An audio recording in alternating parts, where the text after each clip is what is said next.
So guys, bumili ako ng Boya Mini 2. So mag-unboxing tayo.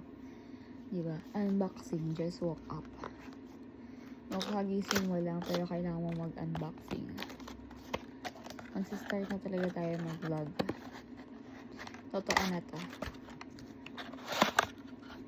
Final na. Ooh! Para siyang DJI. Nice. So ganyan yung packaging niya. Then, open natin. Testing natin kung talagang wala ka maririnig sa background.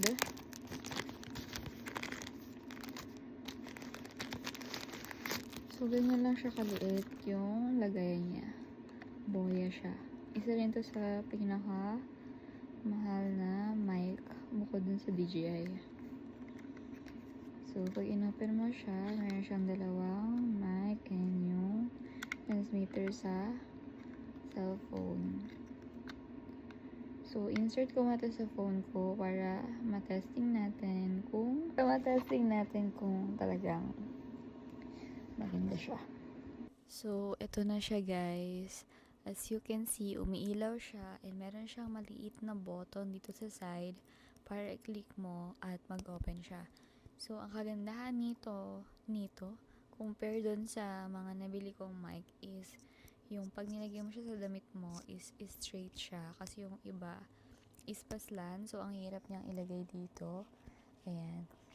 So, tingnan natin guys, later kung talagang wala kang marinig na noise sa background mo. Hello? Mic test, mic test. So, ayan, malayo siya sa akin. Testing natin kung naririnig pa rin niya ako. Hello? Hi? In fairness, kahit malayo yung mic, abot pa rin talaga yung boses mo. Kahit mahina lang, ganun siya kalakas. And feel ko, kaya din ito na kahit malayo yung camera mo at malayo ka is maaabot niya pa rin.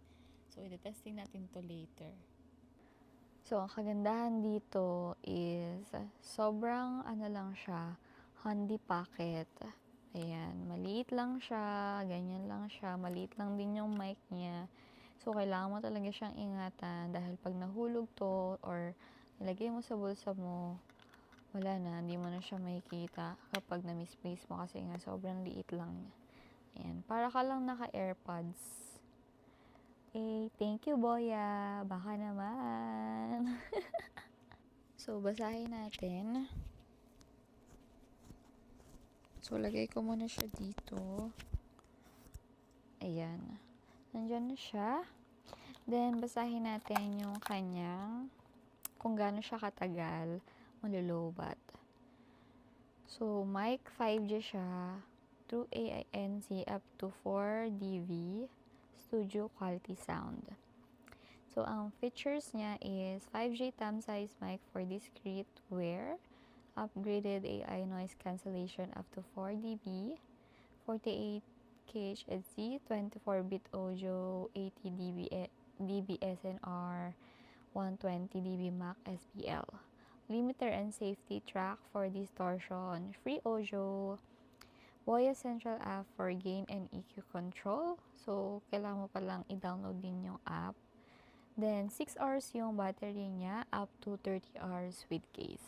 So, maabot siya ng 6 hours to 30 hours kapag may case. Pag wala is 6 hours, which is not bad. Kasi yung iba is saglit na oras lang, lowbat na.